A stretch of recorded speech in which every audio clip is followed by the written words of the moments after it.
Hey everybody, welcome and Happy New Year. It's 2024. So here we are, different location in my place. And this is a room where I do some paintings. Some of my paintings have been done in here and some will be done in here. Anyway, so today's topic du jour is the best music to listen to in order to paint. So for you non-artistic types, if all you can do is paint walls and trim, you might draw inspiration from this. But those of you with a creative artistic bent, this is geared more towards you, admittedly. All right, so in no particular order, I have 10 here to show you. These are, there's a lot of CDs in here that I grabbed from, but I tend to favor stuff that is instrumental. Not too chaotic or crazy. I find that is better suited for other types of listening, you know, right? Different music is suited for different occasions. So in that regard, this would be some of the music that I listen to in order to kind of zone out and work on artwork. And a lot of the artwork that I do, it's not fully formed in my mind, and it's also not fully planned out, in terms of rough sketches and things. I do some preliminary things, but anyway, so just to give you a little insider info, these are just randomly selected, but I know that I have probably painted to the music and sounds of all of these. In no particular order, we have Zumantra, and this is called the Golden Portal. The guy is Marco Dolci, and he is using the pseudonym of Zumantra, and that's with an X. It's kind of that chime, Tibetan healing, singing bowls stuff, but also run through. Stand corrected.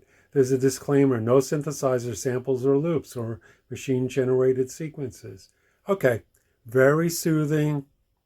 You could paint to this, or you could put it on if you want to just sit and meditate and, zone out and be one with the universe. Next up, we have Fourth World Volume 1, Possible Musics, with Jan Hassel and Brian Eno, if I pronounce that correctly, the late great Jan Hassel. I don't know how to pronounce his name. Anyway, I've had this for a long time. My vinyl copy eludes me to this day. I did have it, might still have it, I don't think so. But fantastic stuff. This is one of his, I don't have everything of his, I have a few scattered about, but I always go back to this one. Okay, Thelonious Monk, The Measure of Monk. Believe it or not, you know that giant retail fast foodish, but try not to appear fast foodish coffee joint? First part of their name is Star. This came from there. There was a while that they had CDs at the register. It's a great compilation. Kudos to whoever put it together. And also, this is another one from that same coffee retailer. You know, the one where you order your coffee in a different coded sort of future language. This is another great one. This Duke Ellington duets, I believe. Really nice. Nicely put together. Amazing.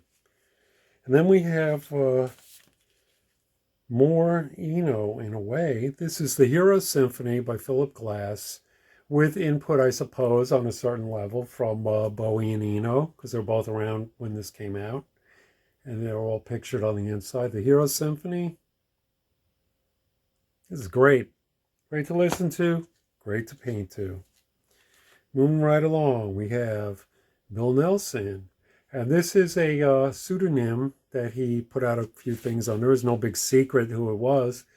And it's the Orchestra Arcana, because he did have another thing that came out. It was the Optimism album, actually. That's on here. This is a 2-disc set.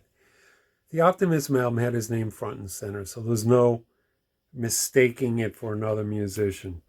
And samples and looping techniques and stuff from all over the place. Esoteric, yet accessible, mysterious, great to paint to. Another Brian Eno, Another Day on Earth. Now, usually when I'm painting, I gravitate towards instrumental albums. But let me just say, this is very soothing. And the vocals on here are heavily, heavily processed. You know, I don't know if they run through a vocoder or whatever synthesizing technique, processing technique that Brian Eno used. We can only speculate, right?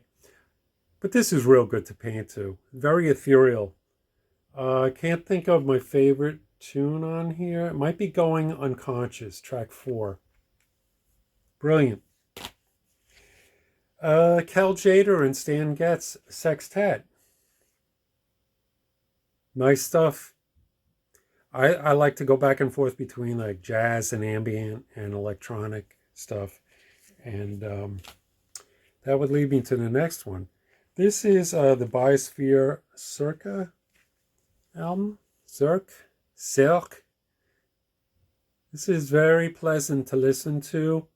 You can kind of half pay attention to, you know, the ethos or whatever of ambient music that you can, as ignorable as it is listenable, something like that, which is what you want for painting. And on a related note, this is a collaboration between Biosphere and Death Prod, pseudonym guys. And it's called Nordheim Transformed. It's about the composer Arne Nordheim. And I believe the source material is his music. These are all great. That's the whole thing with ambient in general, I think, that I touched on. And also that some of these albums you may have taken a chance on that are like a little quiet, like maybe you bought them and you're expecting something more lively, or they're a little quiet or a little too soothing where they kind of put you to sleep or something. This is a good way. If you do artwork and you're not sure what to listen to, put on something like that. Take one of those albums out that you never really gave a chance to and put it on in the background where you can hear it. You know, it doesn't have to be blasting and doesn't have to be like a whisper, but put it on where you can hear it and work on your painting, and you won't be distracted by the music. But if you pause or you kind of listen, it's there. I found that I got into so many of those ambient, kind of soft electronic albums that I gave a chance, that I took a chance when I bought them, and they didn't hit me right away. You know, I kind of shelved them and was like, I don't know when I'm going to be in the mood for this. And lo and behold, here we are, providing their own subtle inspirations for the artworks that you might create. So there's a little peek into my world as being an artist for decades and such. And, happy listening, and be back soon with newer content. Bye.